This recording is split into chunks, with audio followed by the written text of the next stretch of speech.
प्रभु भावे, एवढा प्रभु भावे, तेने संपुष्टी राहावे। होय भक्ती केला तैसा, पुरवी धरावी तीच्छा। एवढा जगदानी,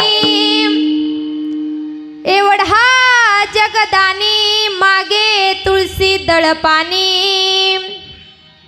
होय भक्ती केला तैसा, पुरवी धरावी तीच्छा। आला नाव रूपा, आला नाव रूपा, तुका म्हणे झाला सोपा। होय भक्ती केला तैसा, पुरवी धरावी तीच्छा। विठाल विठाल विठाल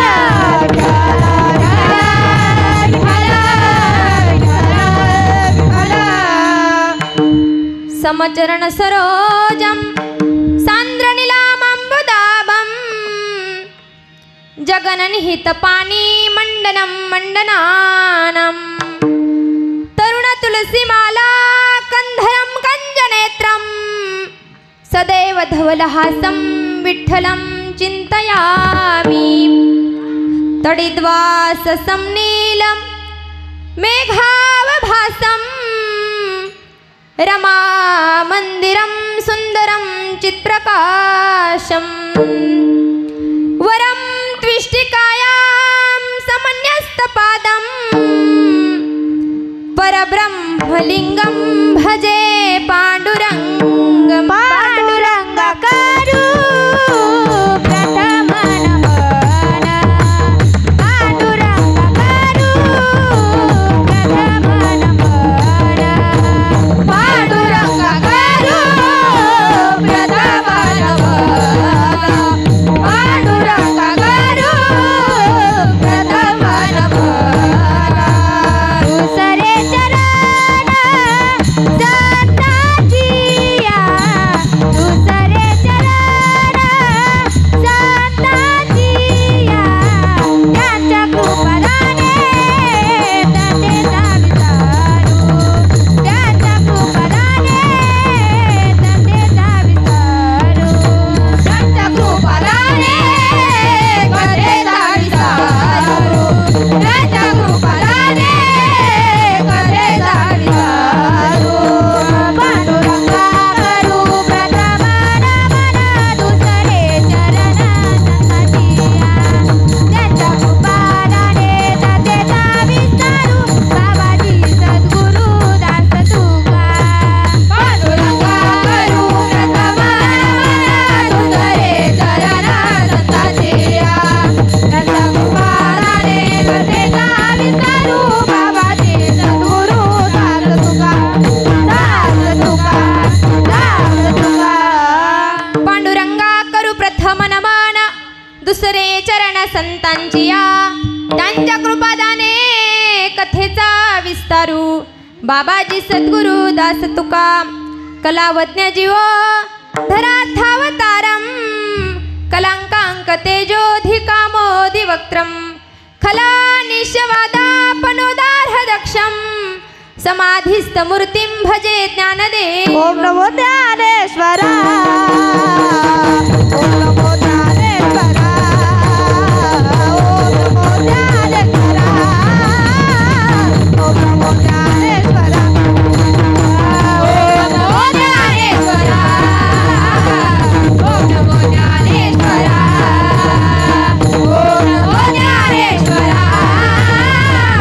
ओम नमो ज्ञानेश्वरा, ओम नमो ज्ञानेश्वरा। ओम नमो ज्ञानेश्वरा, ओम नमो ज्ञानेश्वरा।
सद्गुरु तुकया ज्ञानदीपा नमो सद्गुरु सच्चिदानंद रूपा नमो सद्गुरु भक्त कल्याण मूर्ती नमो सद्गुरु भास्करा पूर्ण कीर्ती अधिष्ठान जेथे प्रतिष्ठान देखा तेथे जन्मला तो गुणातीत एका तयाचे नामे चुके जन्म व्यथा नमस्कार माझा श्री सद्गुरु एकनाथा मनोजवम मारुत तुल्य वेगम जितेंद्रियं बुद्धिमतां वरिष्ठं वातात्मजं वानरयुद्धमुख्यं श्रीरामदूतं शरणं प्रपद्ये हे दुःख भंजन मारुती नंदन हे दुःख भंजन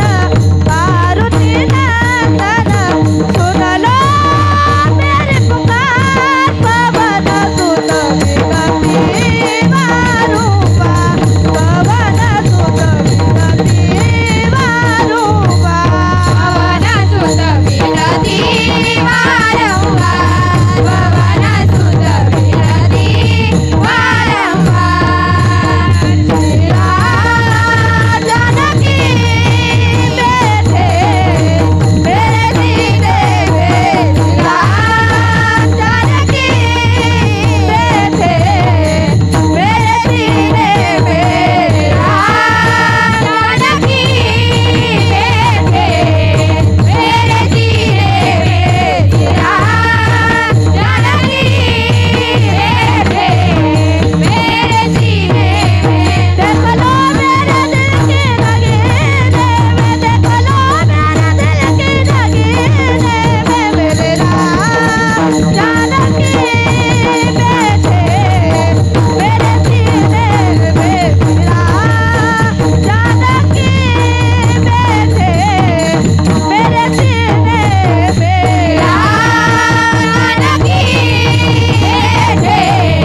गुरुर्देव महेश्वरा गुरुर साक्षात परब्रह्मा तस्मै श्री गुरवे नमः। मस्तक हे पायावरी या वारकरी संतांच्या सेवे लागी सेवक झालो तुमच्या लागलो निज चरणा तुमच्या लागलो निज चरणा तुमच्या लागलो निज चरणा सेवे लागी सेवक झालो तुमच्या लागलो निज चरणा तुमच्या लागलो निज चरणा तुमच्या लागलो निज चरणा सेवे लागी सेवक झालो तुमच्या लागलो निज चरणा अवघावी तुझ्या देवा यमनी करावा उरेरा सेवे लागी सेवक झालो तुमच्या लागलो निज चरणा अवघावी तुझ्या देवा यमनी करावा उरेरा। सेवे लागी सेवक झालो तुमच्या लागलो निज चरणा अहो स्वामी तुकया देवा यावरी न करावा अभेर जयाच्या शिरी रंग केशरी शोभे जयाच्या श्री रंग केशरी शोभे दुजा पांढरा पाहता चित्त लोभे हिरवा तिच्या शांती देई मनाला नमस्कार माझा या तिरंगी ध्वजाला भारत माता की जय भारत माता की जय विठाला विठाला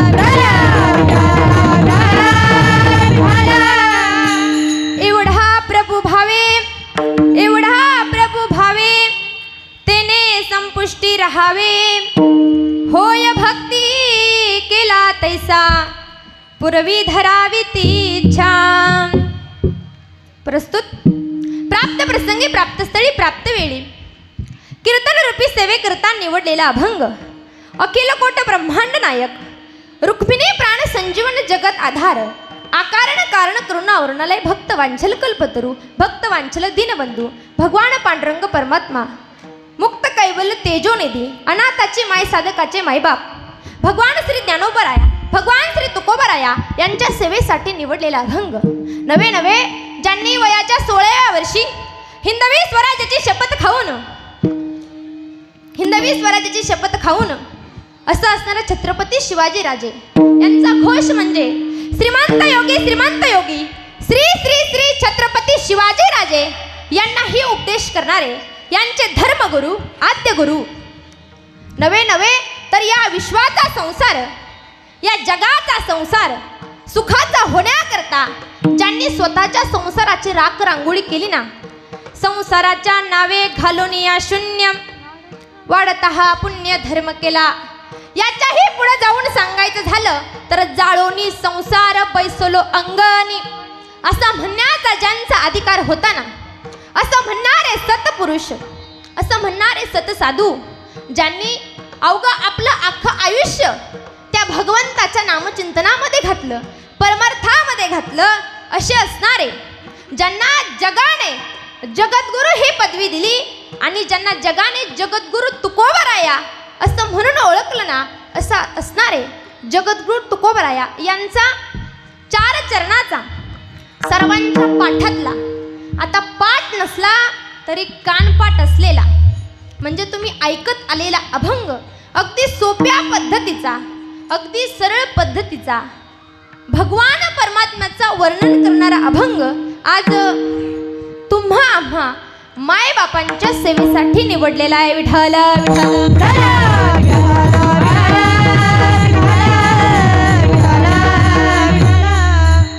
तुकोबरा या अभंगामध्ये सांगतात की भगवान परमात्मा निर्गुण निराकार असणारं तत्व भगवान परमात्मा सगुण साकार रूप होऊन आकाराला येतोय हे विशेष रूपाने प्रतिपादन करतात विठ्ठल विठ्ठल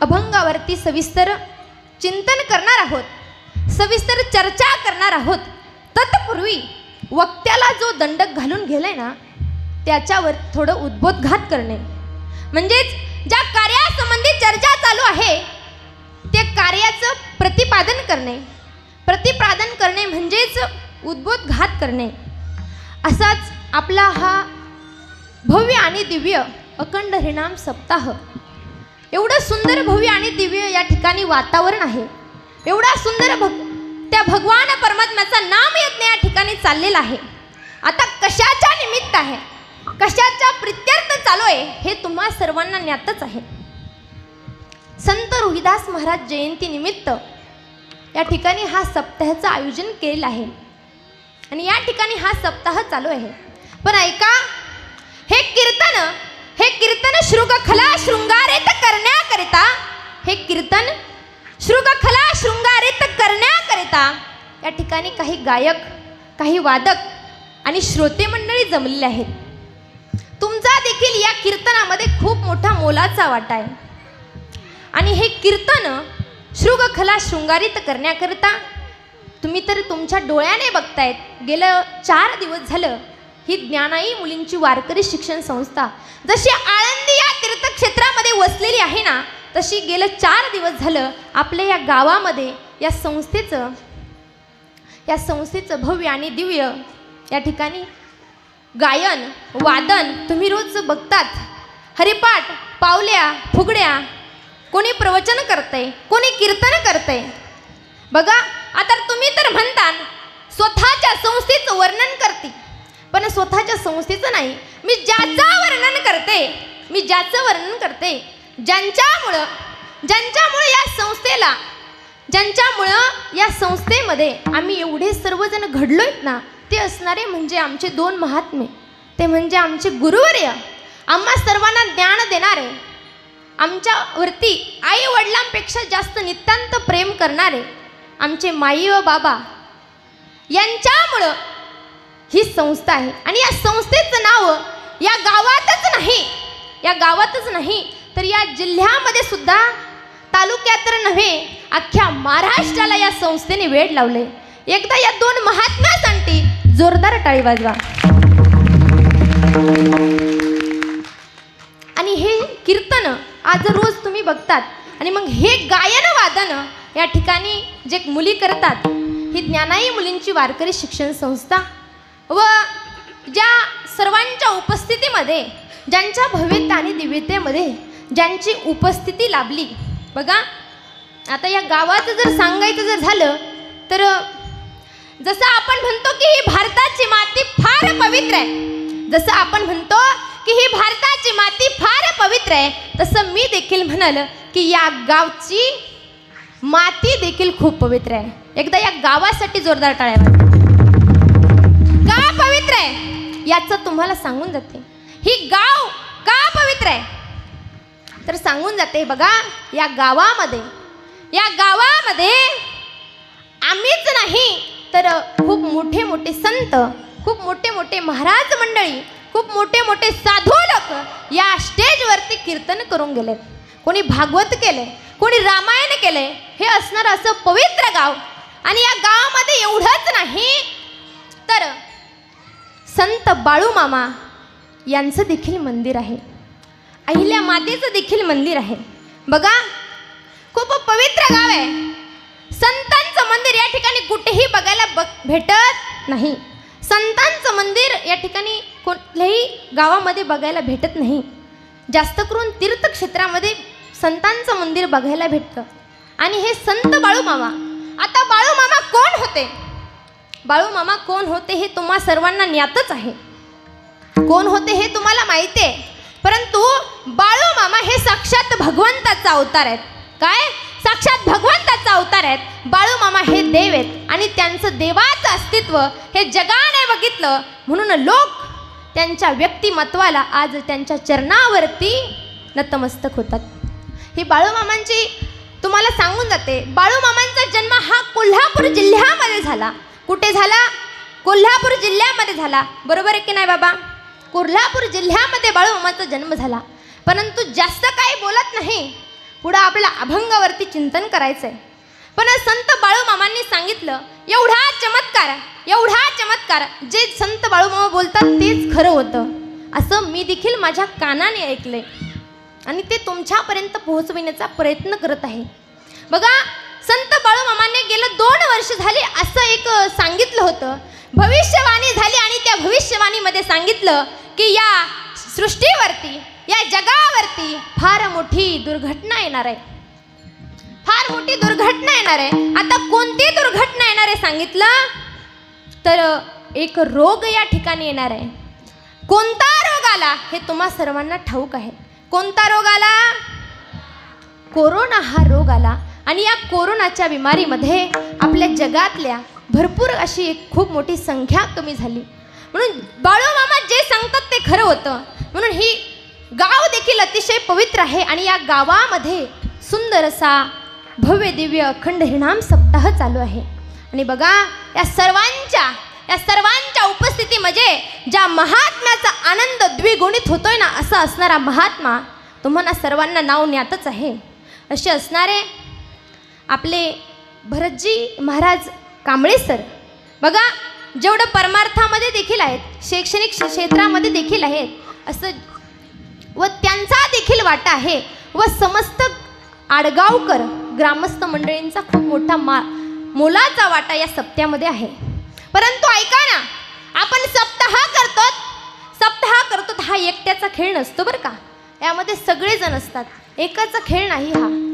सर्वजण मिळून मिसळून सप्ताह करतात. आज 4 दिवस झाले मी बघते रोज सुंदर असं जेवण, सगळं गाव या ठिकाणी आहे. आज मला सांगितलं ताई हे जे संख्या आहे ना ही फक्त 4नेच आहे, 12ने संख्या आमची ऊस तोडायला गेली. म्हणजे गाव किती मोठं आहे.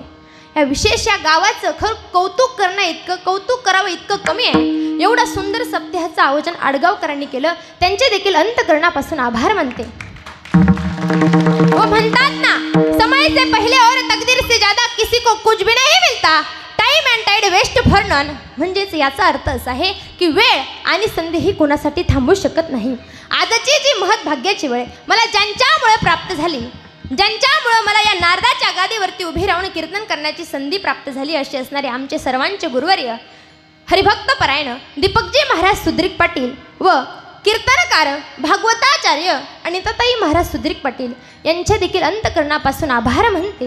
व भगवान परमात्मा माऊली ज्ञानोबराय, नाथराय, सगळे सकल संत, आई वडील, गुरुवर्य व खाली बसलेल्या माझ्या मायबापांनो तुमच्या चरणावर एकदा भक्तिभावाने मस्तक ठेवते आणि माझ्या सेवेकडे वळते. विठाल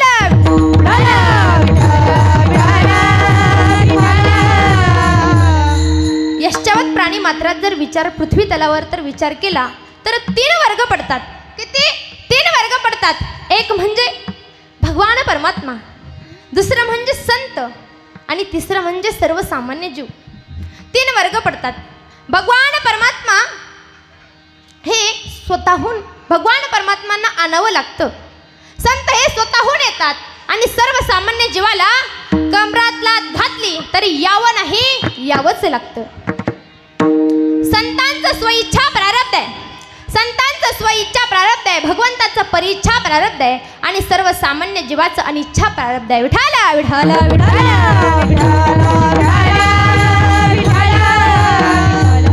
या ठिकाणी संत हे होऊन येत असतात. स्वतः संत आपल्याकडे येत असतात. संतांकडे आपण जात नाहीत, परंतु संत आपल्याकडे येतात. येथे उपकारासाठी आले गरजा वैकुंठी. बघा संत हे स्वतःहून येत असतात. एक वेळचा प्रसंग सांगून जाईल. बघा नाथरायांनी एवढं समाजाला सांगण्याचा प्रयत्न केला. काय सांगण्याचा प्रयत्न केला तर तुम्ही भगवंताचं नामचिंतन करा, नामचिंतन करा, असा नाथरायांनी समाजाला सांगण्याचा प्रयत्न केला. कशाच्या द्वारे सांगितलं तर नाथरायांनी काही साधं ग्रंथ लिहून ठेवले नाही. भारुडाच्या रूपाने म्हणा, चिरंजीव पदाच्या रूपाने म्हणा, रुक्मिणी स्वयंवरच्या रूपाने म्हणा, हरिपाठाच्या रूपाने म्हणा, असं नाथरायांनी समाजाला सांगण्याचा प्रयत्न केला. परंतु आपला समाज ऐकतं का हो कोणाचं तर नाही ऐकत. आपल्याला जे करायचं तेच आपण करतो. मग नाथरायांनी जायचं ठरवलं. कुठं जायचं ठरवलं? कुठं? बोलत चला. कुठं जायचं ठरवलं तर पंचमहाभूताचा हा पंचतत्वाचा देह ठेवला. आता हा पंचतत्वाचा देह ठेवल्याबरोबर भावकी बिवकी जमा झाली. भावकी जमा झाली आणि जसं आपल्याला तिरडीवर घेऊन जातात ना तसं नाथरायांना तिरडीवर ते घेऊन निघाले. कोण निघाले? खांदेकरी होते विठ्ठलपंत आणि गोविंदपंत. आता विठ्ठलपंत गोविंदपंथला म्हणतोय, हे बघ नाथराय कधी माझ्याशी चांगले बोलले नाही, कधी माझ्याशी चांगले वागले नाही आणि शेवटी माझ्याच खांद्यावर चालले की नाही. असं म्हटल्याबरोबर नाथराय सुतळ्या तोडून उठून उभे राहिले आणि म्हटले खाली ठेव, मला खाली ठेव. लगेच खाली ठेवलं आणि सगळे घाबरले. म्हणले भूत. म्हटले भूत नाही, मी स्वतः नाथराय आहे, मला खाली ठेव. म्हणे काय झालं? म्हणे खाली ठेव. खाली ठेवल्याबरोबर पुन्हा नाथरायांनी दुसऱ्या दिवशी आपला देह ठेवला. आता पुन्हा आपला देह ठेवला. ठेवल्याबरोबर नाथराय निघाले. आता बाकीचे म्हटले, हे बघ विठ्ठलपंत गोविंदपंत तुम्ही काल बोलले म्हणून फार मोठी गडबड झाली. आज तुम्ही राम बोलो भाई, राम सुद्धा म्हणायचं नाही. आता ते म्हणले ठीक आहे, आम्ही बोलणारच नाही. आता नाथरायांची यात्रा निघाली. निघाल्याबरोबर नाथराय हम रस्त्याला लागणार तेवढ्यात बोळीतून एका बाईची मुलगी पहिल्याच मुळाने सासरी चालली होती. पहिल्याच मुळाने सासरी चालली होती आणि ती बाई म्हटली, हे काय अभद्र, हे काय अपशकुन, माझी मुलगी पहिल्यांदाच सासरी चालली आणि हे काय अंतयात्रा. छे छे असं म्हटल्याबरोबर नाथरायांनी ऐकलं. नाथराय लगेच म्हणले, खाली ठेवा मला. ठेवल्याबरोबर विठ्ठलपंत म्हटला, मी कधी बोललो आता? नाथराय म्हटले, तू नाही बोलला पण ती बोलली ना 90%वर. आता 90%वर ती बोलली म्हटल्यावर नाथराय म्हटले, हे बघ बाई, एव्हा पण माझं कीर्तन 9 ते 11च असतं. हा टाइम 7 ते 9 हा भाग वेगळा आहे, परंतु एव्हा पण माझं कीर्तन 9 ते 11 असतं.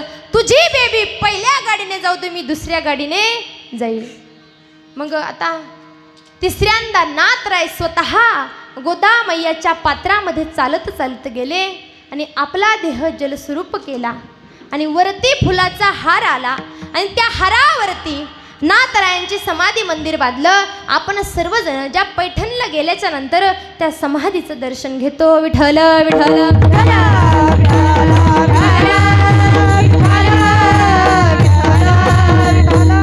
बघा, सांगायचं तात्पर्य एवढंच होतं की संत हे स्वतःहून येत असतात आणि स्वतःहून जात असतात. जाणं आणि येणं हे त्यांच्या हातात आहे, परंतु आपलं जाणं आणि येणं हे आपल्या हातात नाही. का आपल्या हातात नाही? तर अगा कर्मीचे उरावे, जे सुख दुःख फळायावे, ते भोगावया यावे देहाची एका. म्हणजे बघा, जे काही कर्म केले, जे काही कर्म आपण केले, ते कर्म आपल्याला भोगूनच संपावं लागतं. या ठिकाणी एखादा जर म्हटलं मी आमदार आहे, मी खासदार आहे, मला भोगायची गरज नाही, परंतु या ठिकाणी कोणालाच कमिशन नाही. सगळ्यांना कर्म हे भोगून संपवलं. केले कर्म झाले त्याची भोगाले, केले कर्म झाले त्याची भोगाले, केले कर्म झाले त्याची भोगाले, केले कर्म झाले त्याची भोगाले, केले कर्म झाले त्याची भोगाले, केले कर्म झाले त्याची भोगाले, केले कर्म झाले त्याची भोगाले, केले कर्म झाले त्याची भोगाले, केले कर्म झाले त्याची भोगाले, केले कर्म झाले त्याची भोगाले, केले कर्म झाले त्याची भोगाले, केले कर्म झाले त्याची भोगाले, केले कर्म झाले त्याची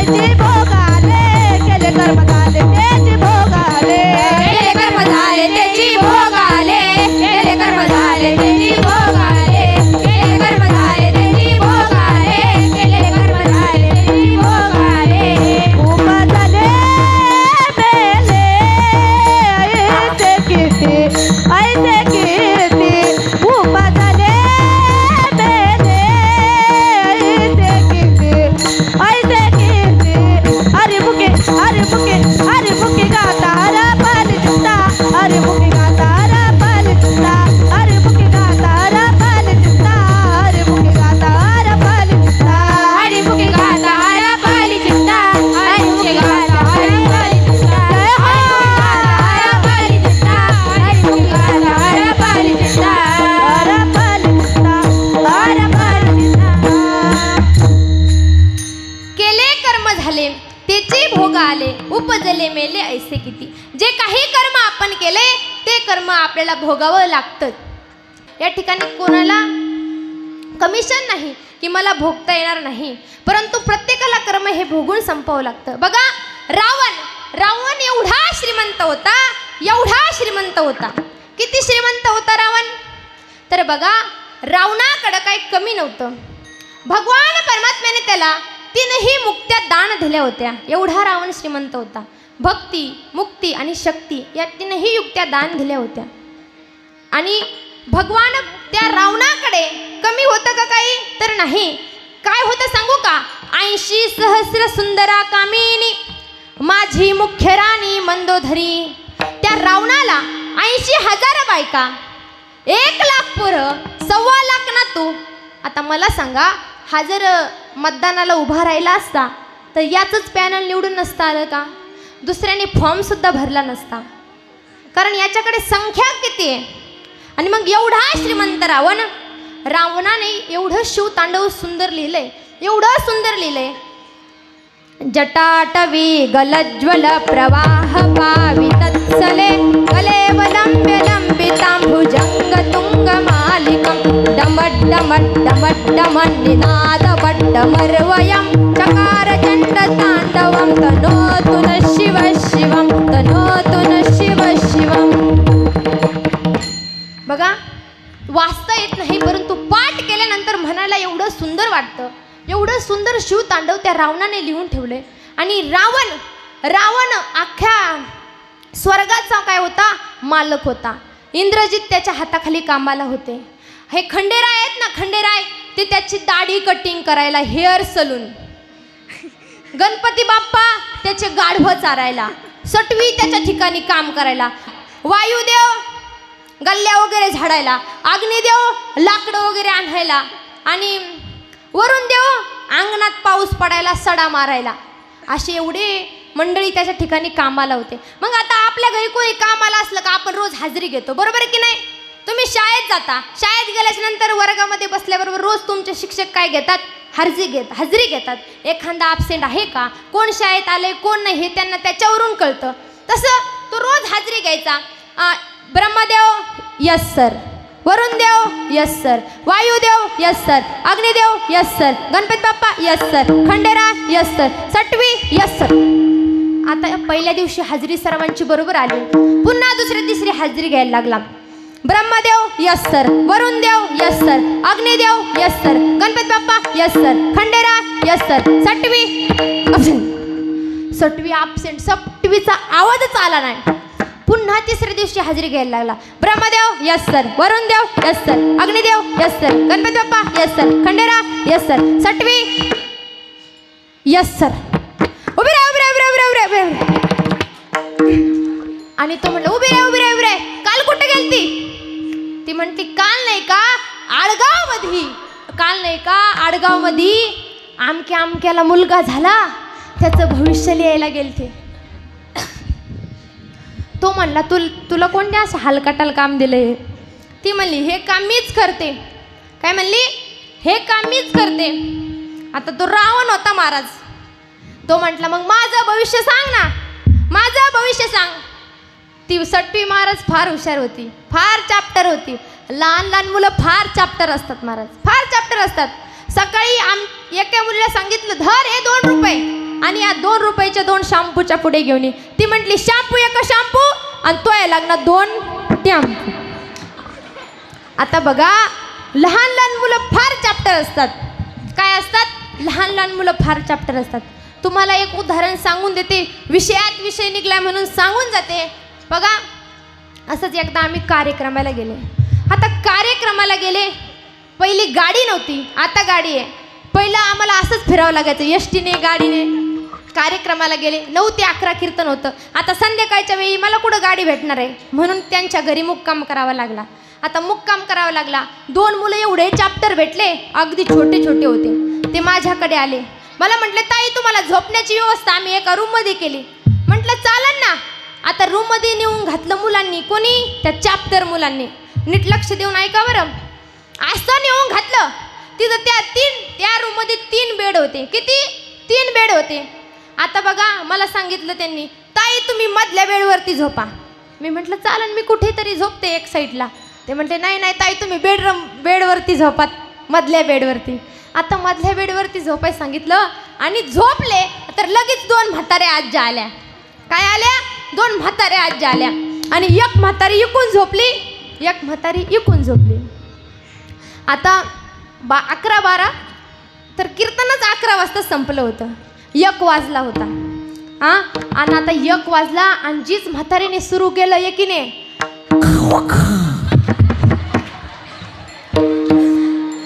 दुसरी लगेच म्हणायची. त्यांचं चालूच होतं. महाराज झोप सुद्धा आली नाही, इतकी घाबरले.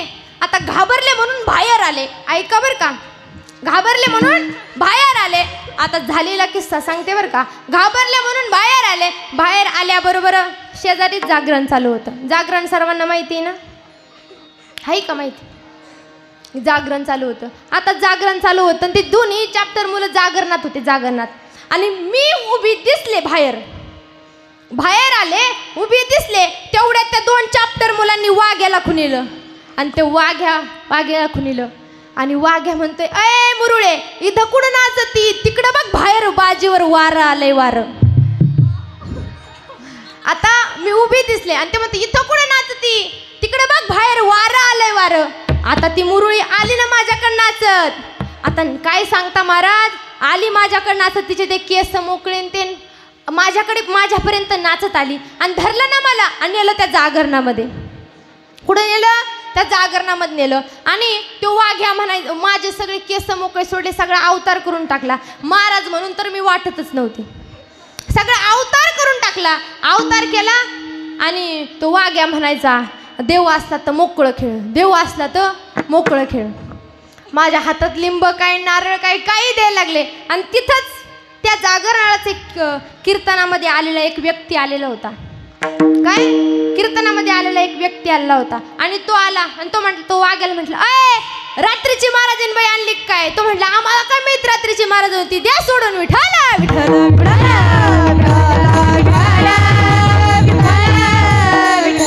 म्हणजे लहान लहान मुलं एवढे चॅप्टर असतात. हे तर काहीच नाही, आणखीन लय काही काही घडलंय. लहान लहान मुलं किती चॅप्टर असतात बघा. असंच कार्यक्रमाला गेले. आता कार्यक्रमाचं पॉम्पलेट कोण वाचतं बरं? कोण नाही वाचत. आपलं नाव बघते झालं, विषय संपला. कीर्तन झाल्यानंतर कोण वाचतंय? आता तिथं गेले, चहा झाला. एक छोटा मुलगा आला, दर्शन वगैरे घेतलं. तो म्हटलं ताई कसं चाललंय? मी म्हटलं बरं चाललंय, तुझं कसं चाललंय? तो म्हटलं माझं देखील छान चाललंय.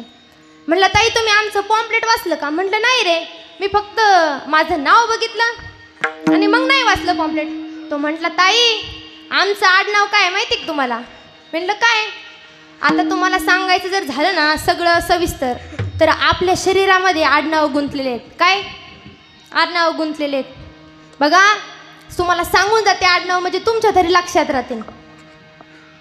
इथं वरती आल्याच्या नंतर केश, इथं कपाळे, भुवळे, नंतर डोळे, चिपडे, खाली आल्याच्यानंतर शेंबडे, इथं आल्याच्यानंतर चाठे, खाली आल्याच्यानंतर तोंडे, नंतर पाठफोडे, पोटफोडे, बोटे, माने, खाली आल्याच्यानंतर पाय, उघडे, पांढरे, काळे, ढवळे, डिजे, वाजे, बडे, खोटे, लाटे, काही आडनाव आहेत महाराज. गाडे, काही आडनाव आहेत. कसले आडनाव आहेत? नागडे, काही बी उघडे नागडे, काही आडनाव आहेत. आणि मग आता हे असे आडनाव. आणि तो म्हणला ताई आमचं पॉम्पलेट नाही वाचलं. म्हणलं नाही वाचलं. तो म्हटलं आमचं आडनाव बघितलं? म्हणलं नाही बघितलं. तो मोठ्याने म्हणला ताई माझ्या बहिणीला काल पाहुणे बघायला आले होते आणि आमचं नाव आहे शेंबडे. आमचं नाव काय आहे? शेंबडे. आणि माझी ताई चाठे यांना दिले. ज्याला कळलं त्यालाच कळलं, ज्याचं कीर्तनात लक्ष आहे त्याला कळलं, ज्याचं नाही त्याचं गेलं डोक्यावरून. म्हणजे बघा मला सुद्धा कळत नव्हतं. आणि तो परत म्हणला आहो ताई असं म्हणला शेंबडे यांची कन्या चाटे यांना दिली विठाला.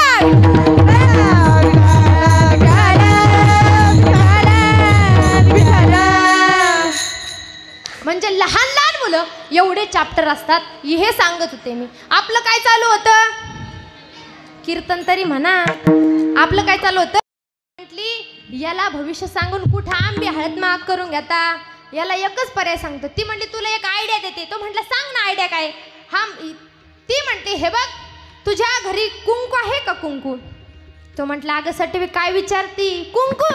आणि माझ्या घरी आता बघा त्याला 80,000 बायका होत्या. त्याचं काय आपल्यासारखं डब्याने कुंकू असं का बरं? पंचपाळ्यात नाही, ढिगाऱ्याचे ढिगारे लागले होते कुंकाचे. आणि ती म्हणली हे बघ घरी जा, हातावरती कुंकू पांग आणि ते कुंकू पांगल्याच्या नंतर तुझ्या कपाळावरती चिकटव आणि ते मग आरशात बघ आणि त्याच्यावरती जे काही लिहिलेलं असेल ते तुझं भविष्य. आता हा बहादर कुंकू हातावर पांगायचं नाही आणि ढिगाऱ्यातच हात घातला. आता ढिगाऱ्यात हात घातला. आता आपल्या बायांचं कुंकू हे डबीत आहे. आपल्या बायांसारखं ते काय अशा छोटीशी टिकली नव्हते लावत, त्यांचं कपाळ भरून कुंकू लावायच्या. आपल्या बायांनी काय केलं माहिती का? आपल्या बाया तर सुवासिनी आहेत, परंतु आपल्या बायांनी दुसऱ्याच भिंती सुवासिनी करून ठेवल्यात. कुंकावाल्या गेल्या आता टिकलीवाल्या आल्या, बाथरूम मधल्या भिंती साऱ्या सुवासिनी झाल्या. सगळ्या बाथरूम मध्ये चिकटून देतात भिंतीला आणि त्यांना सुवासिनी करीत बसल्या. आणि मग याने त्या ढिगाऱ्यात हात घातला आणि वरती हात आला आणि तो म्हणला अगं सटवे इकडे, हे काय दिसनाच नाही. तो म्हणला, ती म्हणली अरे येतोय घरी कपाट आहे का कपाट? तो म्हणला अगं काय विचारते तू? कपाट आणि माझ्या घरी मला किती बायका आहेत? 80,000 बायका आहेत आणि माझ्या घरी कपाट नसन का? आता महाराज तो म्हटला, अगं एक नाही, एका कपाटाला 2-2 आरशे आहेत. 80,000 कपाट आणि त्याला 2-2 आरशे आहेत. आता एक कपाट निघलंय. कोणतं? राजा राणी कपाट. नवरा बायको दोघं संगच बघा, असं कपाट निघलंय. आणि ते कपाट, आणि आता महाराज एवढ्या कलियुगामध्ये एवढं काही वाढलंय, एवढं वाढलंय. नवरदेव महाराज त्याला काहीच येत नाही, काहीच येत नाही. त्याला नेमकी खायचं काय रोज हे सुद्धा समजत नाही. परंतु तो मुलीच्या बापाकडून काय काय घेतो बघा. दिवाण, कूलर, फ्रीज, टीव्ही, सिलेंडर, फिलेंडर, कॅलेंडर, सफारी, सुपारी, बूट, फीट, सगळं. महाराज ती सफारी त्या एका टांगड्यात 2 टांगडे घालायचे असतात का 2 टांगड्यात 1 टांगडा घालत असतो हे सुद्धा त्याला माहीत नसतं. तरी पण तो सफारी मागतोच. आता त्याशिवाय सुपारी कोणी फोडीतच नाही महाराज. आणि मग ती सफारी ते सगळं घेतो. असंच एक जणाने कपाट मागितलंच. सासरे बुवाला कपाट मागितलं, सासरे बुवाने कपाट दिलं. आता मला सांगा, सासरे बुवाने कपाट दिले, घरी कपाट आलं. कपाट आलं, आता आल्याबरोबर कपाटच घरात जाईना. कपाट घरात जाईना म्हणून त्याने काय पर्याय केला? वरून पत्रे खोलले आणि कपाट खाली सोडलं. आता वरून पत्रे काढले, कपाट खाली सोडलं, तरी कपाट बसाना. कारण उंची कमी होती घराची, कपाटच बसाना. आता कपाट बसाना म्हणून त्याने काय केलं? घरात गेला, घर खांदलं, खड्डा खांदला, त्या खड्ड्यात कपाट सोडलं, खड्ड्यात कपाट सोडलं. आता एवढा अट्टहास करून कपाट मागितलं. सासरे बुवाने शब्द मोडला नाही. सासरे बुवाने कपाट दिलं. कपाट दिल्यानंतर पत्रे काढले, खड्डा खोदलाय. आता एवढा अट्टहास करून कपाट घरात घेतलंय म्हणल्यावर त्याच्यात साड्या, बायकोच्या चांगल्या चांगल्या साड्या, स्वतःचे चांगले चांगले कपडे, चांगल्या चांगल्या वस्तू ठेवायच्या ना. तर त्याने पहिली बकरी बांधली. काय बांधली? पहिली बकरी बांधली. त्याच्यात काय? पायपुसण्या, पोते, जे नाही ते वस्तू त्याच्यात. आणि याचे कपडे बाहेर रोडला. म्हणजे पण अक्कल नाही ना मागायची, पण मागितलं. तर सासूबाई म्हणायची, रोज गप्पा हाणायची. आता तुम्ही महिला मंडळ काय गप्पा मारता आम्हाला माहिती, तुमची कुचकुच चलत असती. अशा सुख सुख करतात, इथं बसलेले सुद्धा गप्पा चालू असत्या.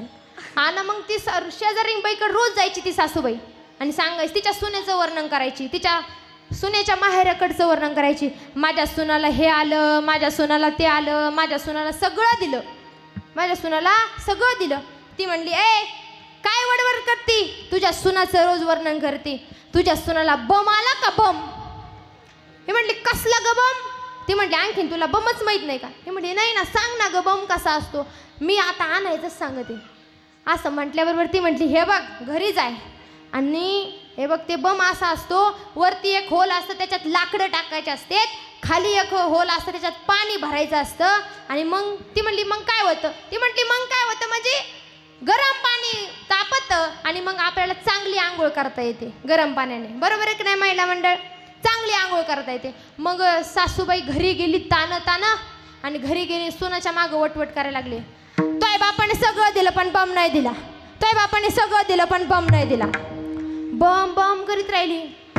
सुनबाई इतकी रागवली महाराज, दुसऱ्या दिवशी लगेच घरी आली आणि पप्पापाशी म्हटली, पप्पा पहिला उद्या अहिल्या पुण्यश्लोका अहिल्यानगरला जा आणि बम घेऊन या. बम घेऊन या म्हटल्याबरोबर बाप लगेच सकाळी बम उठला, आंघोळ केली, बम घेऊन आला. बम घेऊन आल्याबरोबर दुसऱ्या दिवशी सुनबाई आपल्या सासरला आली बम घेऊन. आता बम आलाय म्हटल्याबरोबर सासूबाई म्हटली, आता गरम पाण्याने आंघोळ आज करायचीच, पहिली आंघोळ माझीच. सासूबाई 3लाच उठली. कितला उठली आजी? 3लाच उठली. आता ऐका बरं का, सासूबाई कितला उठली? 3ला उठली. आता सासूबाईला बम विषयी काही माहितीच नव्हतं, थोडीशी कल्पना झाली ती फक्त त्या आजीकडून. आता बम हा काय, नेमकी कसं करायचं, कशात पाणी वाटायचं, कशात लाकडं टाकायचं, हे आजीला काय मिळच लागला नाही. आजी 3लाच उठली आणि आजीने जीज दानका सुरू केला. उपस हौदातून बादली वतवरच्या भोंग्यात, उपस हौदातून बादली वतवरच्या भोंग्यात, उपस हौदातून बादली वतवरच्या भोंग्यात. आता मला सांगा, वरच्या भोंग्यात काय भरायचं होतं?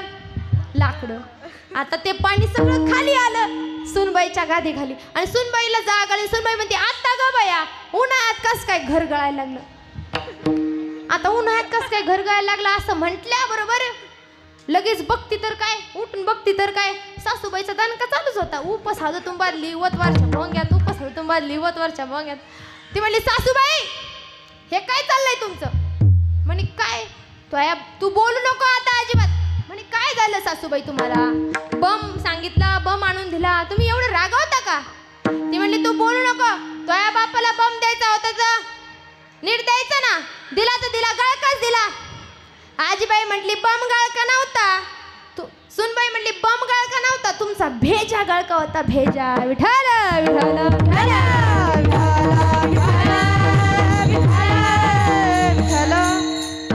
आणि मग ते रावणाने भविष्य हातावरती उमटून आणलं, सटवीकडे गेला आणि ते भविष्य असं होतं. त्या हातावरती असं उमटलं होतं की आता अज नावाचा राजा झालेला आहे. अज नावांच्या उदरी दशरथ राजा होणार आहेत. दशरथ राजांच्या उदरी प्रभू रामचंद्र होणार आहेत आणि प्रभू रामचंद्रांची सीता हा रावण पळून येणार आहे. असं म्हटल्याबरोबर रावण पळायला सुरू झाला. रावण जीच पळाला. रावण पळाला, त्याच्या मागं अजराजा लागला. आता अजराजा लागला आणि अजराजाने मी काय सांगते बरं का, कर्म सांगते, कर्म. आता लक्ष देऊ नाही का, कर्म सांगते. अजराजा त्याच्या मागं लागला, एका रूममध्ये घेऊन गेला. कोणाला? रावणाला. आणि ते कर्म बोलत होतं बरं का त्या रावणासोबत. रूममध्ये नेला. रूममध्ये घातल्याबरोबर आतमध्ये दरवाजा लावतानीच दरवाजा लावला आणि दरवाजा लावल्याबरोबर दरवाजाच्या वरती 2 सळ्या ठेवलेल्या होत्या. दरवाजा जसा मागं येईल तसं त्या 2 सळ्या त्या रावणाच्या डोळ्यामध्ये घुसायच्या आणि भळभळ भळभळ भळभळ रक्त निघायचं. तो रावण म्हणायचा अरे रे काय माझी दशा, किती दिवस चालणार आहे? मग कर्म बोलू लागलं. आणखीन आता अज नावांच्या उदरी दशरथ राजा होणार आहे. दशरथ राजांच्या उदरी प्रभू रामचंद्र होणार आहेत. प्रभू रामचंद्रांची सीता म्हणजे त्यांची मिसेस, म्हणजे त्यांची पत्नी, म्हणजे त्यांचीच कांता ही लंकेचा रावण पळून येणार आहे आणि तेव्हा तुझी सुटका होणार आहे. असं म्हटल्याबरोबर जीच रावणाने वर घोळ खोसले, आणखीन रावण आला नाही. काल लाटीचे लिहिले नमोडे काही केले, काळे गोरे पण धुतले फिटून येदी. बघा सांगायचं तात्पर्य एवढंच आहे, जे पाचीच्या दिवशी लिहिलं जातं ना ते कधी पुसल्या जात नाही. ते कधी पुसण्याचा प्रयत्न देखील करू नका, ते कधी पुसल्या जात नाही. म्हणून हे कर्म हे भोगूनच संपावं लागतं. काय? कर्म हे भोगूनच संपावं लागतं. म्हणून जीवन जगत असताना कर्म चांगलं करा. काय करा? कर्म चांगलं करा. कारण चांगल्या कर्माची फळं ही चांगलीच मिळतात आणि वाईट कर्माची फळं ही वाईटच मिळतात. म्हणून कर्म चांगलं करा. कारण हे बघा दुसऱ्यासाठी खोडलेल्या खड्ड्यामध्ये स्वतःला पडावं लागतं. हा कर्म मार्गांचा सिद्धांत आहे. मी माझ्या मनाने सांगत नाही बरं का, हा कर्म मार्गाचा सिद्धांत आहे. म्हणून कर्म चांगलं करा. कारण कर्म जर चुकीचं केलं तर आपल्याला खूप मोठं भोग भोगावे लागतात. म्हणून चांगलं कर्म करा. आता काय चांगलं कर्म करा? तर परोपकार करा. कोणता परोपकार करा? तर दुसऱ्याला मदत करा. दुसऱ्याला मदत करा म्हणजेच त्याच्यावरती त्याच्या कामामध्ये मदत करा. परंतु काही लोक मदत तर करतच नाहीत, एखाद्याने उपकार केलेला असला ना त्याच्यावरती अपकाराची भाषा करतात. यावर तुम्हाला एक दृष्टांत सांगून जाईल. त्याआधी थोडेसं भजन करा. विठ्ठल विठ्ठल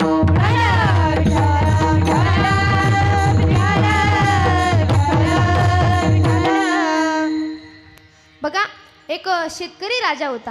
आता तुम्ही सर्वजण शेतकरी आहेत बरोबर, तुम्ही सर्वजण ऊस तोडतात बरोबर.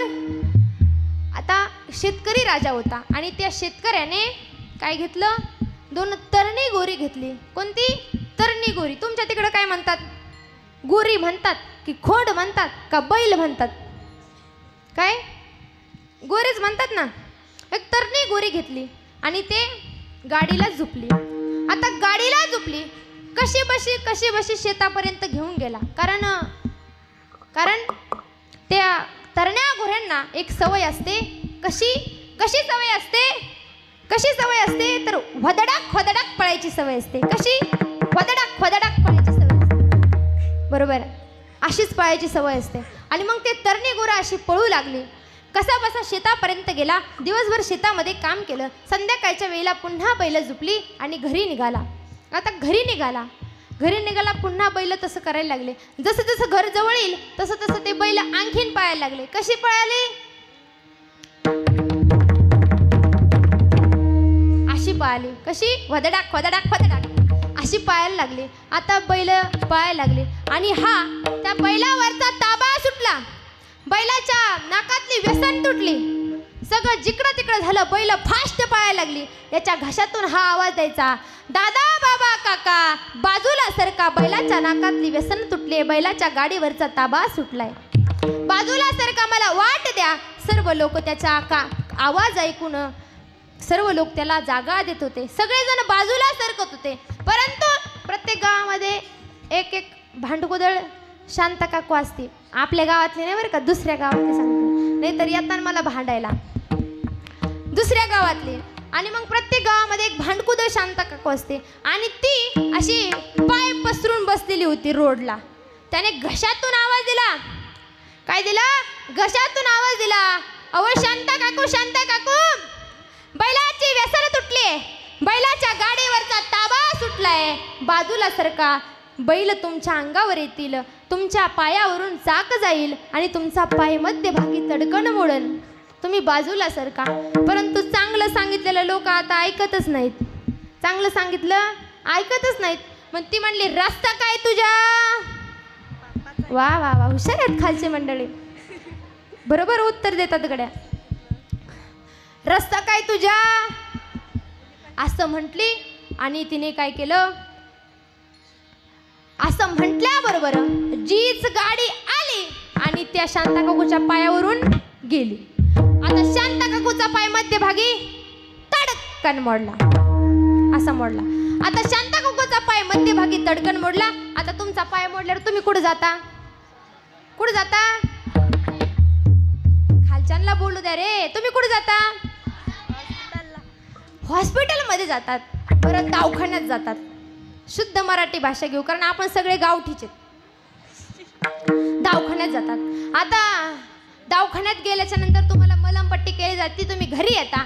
परंतु ही शांता काकू एवढी वेडी होती, कारण भांडणं करून करून तिच्या डोक्यावरती परिणाम झाला होता. एवढी येडी होती. ती कुठे गेली? पोलिसाकडं, कचेरीत, कोर्टात गेली आणि याच्यावरती केस ठोठावली. आता याच्यावरती केस ठोठावली. हा बिचारा घरी गेला, रडत बसला. काय करावा सुचेना. एक मित्र आला, मित्राला झालेली हकीकत सांगितली. तो म्हटला, तू काहीच काळजी करू नको, माझ्याकडे एक वकील आहे, तो वकील लावतो, आपण सगळं निर्दोष करून टाकू. हा म्हटला, अरे माझ्यासाठी एवढंच काम कर, फक्त एवढं कर, काही केलं नाही तरी चालेल, परंतु एवढं मला या गोष्टीतून निर्दोष कर. तो म्हटला, तू काहीच काळजी करू नको, एक वकील लावतो, तो वकील बरोबर सगळं नीट करीन. फक्त त्याला किती पैसे द्यायचे? फक्त 10,000 रुपये द्यायचे. किती द्यायचे? 10,000 रुपये द्यायचे. आता हा म्हटला, 10 काय काम होऊस तर आपण असं म्हणतो बरं का, 10 काय? त्याला म्हणा 20 घे बाबा, पण माझं काम नीट कर, काम होऊस तर फक्त. आणि मग आता हिने केस ठोठावली. याला हा वकिलाकडे गेला. वकिलाकडे गेल्याच्या नंतर तो म्हटला, वकील साहेब रामकृष्ण हरी. तो म्हटला, हा रामकृष्ण हरी. झालेली हकीकत सांगितली आणि सांगितल्याबरोबर म्हटलं, आता मला वकील साहेबांनी, ते जज साहेबांनी आतमध्ये घेतल्याच्या नंतर त्यांनी मला प्रश्न विचारल्यावर मी त्यांना काय उत्तर देऊ? तो वकील साहेब म्हणले, जास्त काही टेन्शन घेऊ नको, जास्त काही ताण घेऊ नको डोक्यावरती, एकच शब्द बोलायचा. काय बोलायचा? बुईंग. काय म्हणायचं? बुईंग. आता याने बुईंग शब्द पाठ केला. बुईंग बुईंग बुईंग करीत करीत पोलीस स्टेशन पर्यंत गेला. तिथं शांता काकू होती. जज साहेबाने पहिला हा प्रश्न विचारला, तुमचं नाव काय? हा म्हटला बुईंग. तुमच्या वडिलांचं नाव काय? हा म्हटला बुईंग. तुमचं आडनाव काय? हा म्हटला बुईंग. आता शांता काकू रागवली. शांता काकू म्हटली, हा मुर्दा. तुम्हाला आलं नाही? हा मुर्दा काल दिवसभर म्हणत होता, शांता काकू बाजूला सरका, पायावरून चाक जाईल, आणि आज नुसता बुईंग बुईंग करतोय. आता झालेली हकीकत जशी तुमच्या लक्षात आली तशी जज साहेबाच्या लक्षात आली आणि धरलं शांता काकूला, टाकलं कस्टडीमध्ये. याला म्हटलं, जा बाबा, तुझी काही चुकी नाही, तू घरी जा. हा आता आनंद झाला होता. हा पळतच घरी आला, दरवाजावरती थाप टाकली. बायकोने दरवाजा उघडला. अहो, कोर्टातून एवढ्या लवकर कसं काय आले? कोर्टाचे लवकर संपत नसतं, 1-2 वर्ष चालतं कोर्टाच्या केसी, आणि तुम्ही एवढ्या लवकर कसं काय? तो म्हटला, तुला वाटतं का मी कोर्टात जावं? तुला वाटतं का मी कोर्टात जावं? असा रागवला आणि म्हटला, गपचूप पुरणपोळीचा स्वयंपाक कर, अगोदर कुरडई पापड भजे कर. आता महाराज केले कुरडई पापड भजे, याने गपकन तोंडात भरले, सगळे संगत भरलं. आणि तेवढ्यात जो वकिलाने जो सल्ला सांगितला होता बुईंग शब्दाचा, तो वकील दारासमोर हजर झाला आणि म्हटला, माझ्या पैशाचं काय? हा म्हटला, बुईंग. आता कीर्तन झाल्यावर आम्हाला देखील बुईंग करू नका, म्हणजे झालं विठ्ठल विठ्ठल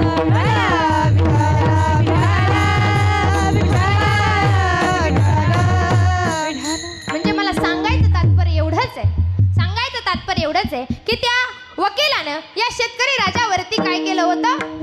उपकार केला होता. परंतु या शेतकरी राजानं त्याच्या उपकाराची जाणीव न ठेवता त्याच्यावरती काय केला? अपकार केला. म्हणून भगवान परमात्मा देखील येतात. म्हणून संत सगळे भगवान परमात्माकडे त्राहिमाम करतात. काय करतात? त्राहिमाम करतात. भगवान परमात्माकडे करुणा भक्तात.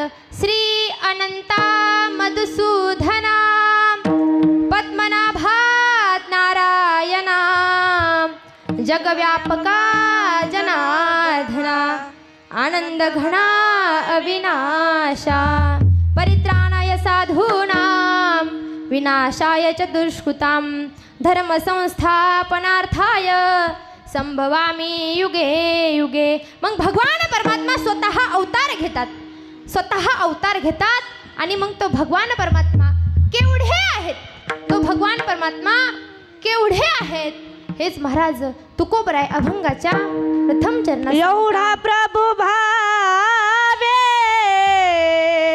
एवढा प्रभू भावे, एवढा प्रभू भावे, एवढा प्रभू भावे, एवढा प्रभू भावे, एवढा प्रभू भावे, एवढा प्रभू भावे, एवढा प्रभू भावे, एवढा प्रभू भावे, एवढा प्रभू भावे, एवढा प्रभू भावे, एवढा प्रभू भावे, एवढा प्रभू भावे, एवढा प्रभू भावे, एवढा प्रभू भावे,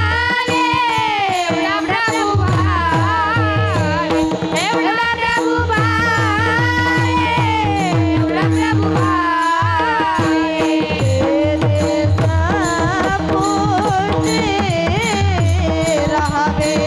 तेरे संपूर्ण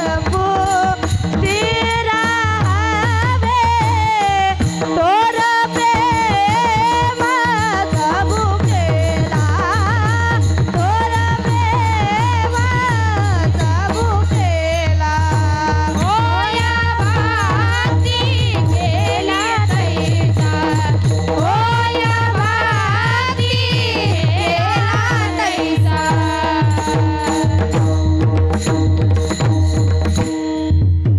एवढा प्रभू भावे, एवढा प्रभू भावे, तेने संपुष्टी रहावे. वा, काय सुंदर चाल गायली बघा. या ठिकाणी सर्व व्यवस्थित आहे. काय सर्व या ठिकाणी व्यवस्थित आहे. गायक मंडळी आहेत, वादक मंडळी आहेत, श्रोते मंडळी देखील सज्जन आहेत. बघा, एके ठिकाणी आम्ही कीर्तनाला गेलो होतो. त्या ठिकाणी गायकही नव्हते, वादकही नव्हते आणि कोणीच नव्हतं. कसं बसं त्यांनी एक वादक बोलवला. काय बोलवला? एक वादक बोलवला. आता वादक आला पण गायक मंडळीच नाही. परंतु परत एक माणसाने कोणाला तरी फोन करून गायक मंडळी बोलवून घेतले. आता गायक मंडळी देखील आले, परंतु आता पेटी मास्तरच नाही. काय नाही? पेटी मास्तरच नाही. आता मग मी म्हटलं, पेटी मास्तर आहे का? ते म्हटले, नाही आहे, पण शेजारच्या गावात आहे. मी म्हटलं, बोलवा ना त्यांना. ते म्हटले, बोलवायला तुम्हालाच जावं लागेल. म्हटल्याबरोबर मी तिथपर्यंत गेल्याबरोबर त्यांच्या हातापाया पडले. चला ना आज कीर्तनाला. ते म्हटले, ताई कोणाचं कीर्तन आहे? म्हटलं, माझंच कीर्तन आहे. तुम्हाला मी पेटी वाजवण्यासाठी बोलवायला आले. ते म्हटले परंतु वाजवायला कोण आहे? ते म्हटले वाजवायला कोण आहे? मी सांगितलं आमचे वेदांत महाराज सोशे आहेत. काय वेदांत महाराज सोशे सांगितलं. ते म्हटले नाही नाही नाही नाही मला यायचंच नाही. मी म्हटलं काय झालं? तो म्हटला माझी एक अट आहे. मी म्हटलं काय अट आहे? मला वाटलं आता उडभाषा घालायला लावतोय का लोटांगण घालायला लावतोय काय माहिती. परंतु ते म्हटले माझी एक अट आहे की त्या वादकानं 2-3 वर्ष झाले माझे 10,000 रुपये घेतलेत, आणखीन दिले नाही. म्हणून त्या आणि वादकाचा माझा 36चा आकडा आहे. मी म्हटलं आजच्या दिवस 63चा करा ना, पण माझ्यासाठी कीर्तनाला चला ना. ते म्हटले पण ताई मी येईन बरं का, परंतु तुम्हाला चालत असलं तर येईन. मी इकडं तोंड करून पेटी वाजीन, त्यांना म्हणा तुम्ही तिकडं तोंड करून पखवाज वाजा. मी म्हटलं चालन ना, मला तर काय, मला फक्त स्वर लागतोय, स्वराशी मतलब. चालन म्हटल्याबरोबर आता पेटी मास्तर कसे बसे आल्याबरोबर पेटी मास्तर इकडं तोंड करून, मृदुंगाचार्य इकडं तोंड करून वाजू लागले. आता रूपाचा अभंग सुरू झाला. रूपाचा अभंग झाला आणि तेवढ्यात त्या पेटी मास्तरला त्याच्या पैशाचं ध्यान झालं आणि त्या पेटी मास्तरनं मृदुंगाचार्याकडं म्हणजेच आपल्या वेदांत महाराज सोसे यांच्याकडं असं तिरक्या नजरेनं बघितलं. कसं तिरक्या नजरेनं बघितलं आणि त्या पेटी मास्तरने लगेच, आता आमचं कीर्तन बाजूलाच राहिलं, लगेच पेटीवर वाजायला सुरुवात केली. सारे ग म प ध नि सा माझे पैसे देतोस. सारे ग म प ध नि सा माझे पैसे देतोस. आता असं म्हटल्याबरोबर लगेच मृदुंगाचार्याच्या पैसे घेतले असल्यामुळे वेदांत महाराजांच्या लगेच लक्षात आलं. आणि लक्षात आल्याबरोबर वेदांत महाराज वाजायला लागले, देईन तर देईन नाही तर नाही नाही, देईन तर देईन नाही तर नाही नाही, देईन तर देईन नाही तर नाही नाही. धिन्न धिन धिनक तिन्न तिन तिनक धिन्न धिन धिनक तिन्न तिन तिनक. महाराज आता त्यांचा अवमेळ आम्हाला काही मेळ नाही. आमचं एकीकडेच कीर्तन चालू, खालच्यांना तर कसलाच मेळ नाही, कारण त्यांना झोपीची गुंगी येईल. त्यांना कशाचा मेळ लागत, त्यांना झोपच आलेल्या असतात. आणि मग असं सुरू झालं आणि मग लक्षच नाही मला. आणि तेवढ्यात एक यांचा पैशाचा व्यवहार, खाली एक खंजीर घेऊन जागरण करून आलेला वाघ्या होता. त्याला सगळं यांचा पैशाचा व्यवहार माहिती होता. तो म्हटला डुबले रे डुबले, डुबले रे डुबले, डुबले रे डुबले, डुबले रे डुबले. विठ्ठल विठ्ठल विठ्ठल.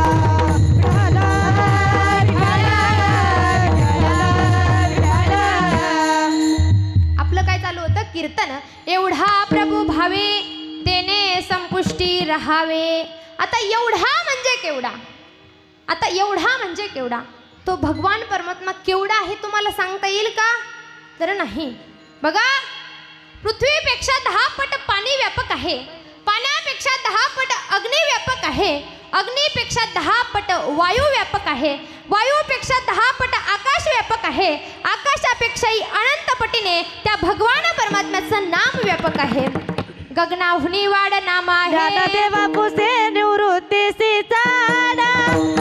गगनाहुनी वाड नाम आहे, गगनाहुनी वाड नाम आहे, गगनाहुनी वाड नाम आहे.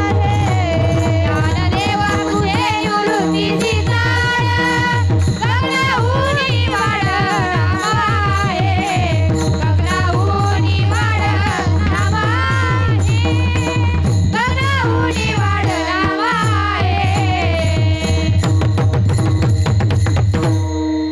ज्ञानदेव पुसे निवृत्तीसी चाड, गगनाहुनी वाड नाम आहे. बघा, या भगवान परमात्म्याचं नाव देखील श्रेष्ठ आहे. किती आकाशापेक्षा त्या भगवान परमात्म्याचं नामस्मरण जास्त श्रेष्ठ आहे, त्या भगवंताचं नाव जास्त श्रेष्ठ आहे. आणि मग तो भगवान परमात्मा किती मोठा आहे. तो भगवान परमात्मा अधिष्ठान आहे. अधिष्ठानाकडे वळण्यापूर्वी आपण ब्रह्माकडे वळूया. आता ब्रह्म म्हणजे सगळीकडे व्यापक, सर्वत्र व्यापक. आणि मग तो भगवान परमात्मा कोण आहे? ब्रह्म आहे. आणि तो सगळ्या जगामध्ये व्यापक आहे. मग असा असणारा भगवान परमात्मा केवढा आहे तुम्हाला सांगता येईल का? तो भगवान परमात्मा केवढा आहे? बघा, जमीन जर मोजायची असेल तर स्क्वेअर फूट मध्ये मोजली जाते. जमीन ही स्क्वेअर फूट मध्ये मोजली जाते. घनभूत पदार्थ जर मोजायचं असेल तर ते क्विंटल मध्ये मोजला जातो, वजन केलं जातं. आणि द्रवभूत पदार्थ जर मोजायचं असेल तर ते लिटर मध्ये मोजलं जातं. मग भगवान परमात्मा जमीन मोजण्यासारखं मोजला जातो का? तर नाही. लिटर मध्ये मोजला जातो का? तर नाही. वजनामध्ये मोजला जातो का? तर नाही. मग तो भगवान परमात्मा केवढा आहे?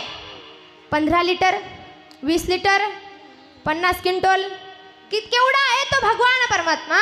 तर त्या भगवान परमात्म्याचं सांगता येत नाही. म्हणून तुकोबरा यांनी जशा तसा शब्द ठेवलाय. किती? एवढा.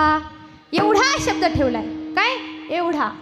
आता एवढा शब्द ठेवलाय. बघा, एक समुद्र होता आणि त्या समुद्रावरती एका बेंडकाचं तळ राहत होतं. काय? एका बेंडकाचं कुटुंब राहत होतं. आणि त्या बेंडकाचं कुटुंब राहत असताना बेंडकाचे छोटे छोटे पिल्लं पाणी पिण्यासाठी जायचे. लांब चालत पाणी पिण्यासाठी जायचे. एक दिवस एक पिल्लू पाणी पिण्यासाठी गेलं आणि गेल्याच्या नंतर त्या ठिकाणी त्याने खूप मोठा बलाढ्य असा प्राणी बघितला, म्हणजेच हत्ती बघितला. आणि तो पळतच आला आणि आपल्या आईला सांगू लागला, आई आई, अगं मी आज समुद्रावरती खूप मोठा प्राणी बघितलाय. अरे केवढा सांग ना. एवढा का? नाही. एवढा का? नाही. एवढा का? नाही. एवढा का? नाही. बेंडकी अंग फुगून फुगून मरून गेली, पण हत्ती एवढी झाली का? तर नाही. तसा भगवान परमात्मा केवढा आहे हे आपल्याला सांगता येईल का? तर नाही. भगवान परमात्मा देश, काल, पात्र याच्या पलीकडचं आहे. हे सगळं त्याच्या अलीकडचं आहे. आणि भगवान परमात्मा देश, काल, पात्र याच्या पलीकडचं आहे. म्हणून तुकोबराने जशाच तसा शब्द ठेवलाय, एवढा. पुढे शब्द आलाय प्रभू. आता एवढा प्रभू. आता प्रभू या शब्दाचा अर्थ आहे मालक. काय? प्रभू या शब्दाचा अर्थ आहे मालक. आता मालक म्हणजे प्रभू म्हणतात मी सर्वांचा स्वामी आहे, मी सर्वांचा मालक आहे. काय? भगवान परमात्मा गीतेमध्ये सुंदर वर्णन करतात. गतिर्भरता प्रभु साक्षी निवास शरणम सुरत प्रभव प्रलय स्थानम निधानम बीजमौव्ययम. ज्ञानोबराय देखील सुंदर वर्णन करतात.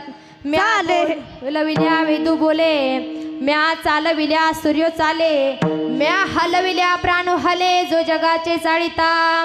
भगवान परमात्मा म्हणतात हे सगळं माझ्या सत्तेनं चालते. काय चालते? माझ्या सत्तेनं चालते. चाले हे शरीर कोणाचे असते, चाले हे शरीर कोणाचे असते, चाले हे शरीर कोणाची असते, चाले हे शरीर कोणाची असते, चाले हे शरीर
सत्ते कोण बोलविते हरिविन. भगवान परमात्मा म्हणतात सगळं माझ्या सत्तेनं चालते. तुझ्या सत्तेने वेदासी बोलणे, सूर्यासी चालणे तुझ्या बळे, ऐसा तू समर्थ ब्रह्मांडाचा धनी. आणि मग असा असणारा भगवान पांडुरंग परमात्मा निर्गुण निराकार असणारा तत्व सगुण साकार रूप घेऊन आकाराला येतो. कशाच्या बळावरती? तर भावाच्या बळावरती. आता भाव म्हणजे कांदा बटाट्याचा भाव नाही बरं का, नाहीतर लक्षार्थ वाचार्थ घेत चला. कांदा बटाट्याचा भाव नाही, तर भाव म्हणजे श्रद्धा, भक्ती आणि प्रेम. हे ज्याच्याकडे त्याच्याकडे भगवान परमात्मा राहतात आणि तो भगवान परमात्मा सगळ्या भक्ताच्या इच्छा पूर्ण करतात. हेच महाराज अभंगाच्या द्वितीय चरण. होय भक्ती केला तैसा, होय भक्ती केला तैसा, होय भक्ती केला तैसा, होय भक्ती केला तैसा, होय भक्ती केला तैसा, भक्ती केला तैसा, होय भक्ती केला तैसा, भक्ती केला तैसा, होय भक्ती केला तैसा, होय भक्ती केला तैसा, होय भक्ती केला तैसा, होय भक्ती केला तैसा, होय भक्ती केला तैसा, भक्ती केला तैसा, होय भक्ती केला तैसा, होय भक्ती केला तैसा. पूर्वी धारावी तीर्था, पूर्वी धारावी तीर्था, पूर्वी धरावी तीर्था, पूर्वी धरावी तीर्था, पूर्वी धारावी तीर्था, पूर्वी धारावी तीर्था, पूर्वी धरावी तीर्था, पूर्वी धरावी तीर्था. होय भक्ती केला तैसा, होय भक्ती केला तैसा, होय भक्ती केला तैसा, होय भक्ती केला तैसा, होय भक्ती केला तैसा, होय भक्ती केला तैसा, होय भक्ती केला तैसा, केला तैसा, केला तैसा. एकदा मृदुंगाचार्यासाठी जोरदार टाळी. खूप सुंदर वादन आहे. मूर्ती लहान पण कीर्ती महान. होय भक्ती केला तैसा, पूर्वी धरावी ती इच्छा. भगवान परमात्मा म्हणतात की जो भक्त माझं भजन करतो, जो भक्त माझं नामचिंतन करतो, त्याच्या मी सर्व इच्छा काय करतो, पूर्ण करतो. मग आपण देखील भगवंताचं नामचिंतन का नाही करायचं? आपण देखील त्या भगवंताचं भजन करायचं. आपले सर्वांनी एकदा दोन्ही हात वरती घ्या. सर्वांनी दोन्ही हात वरती घ्या. एकदा आपण त्या भगवंताचं भजन करू. विठ्ठल माझा माझा माझा माझा माझा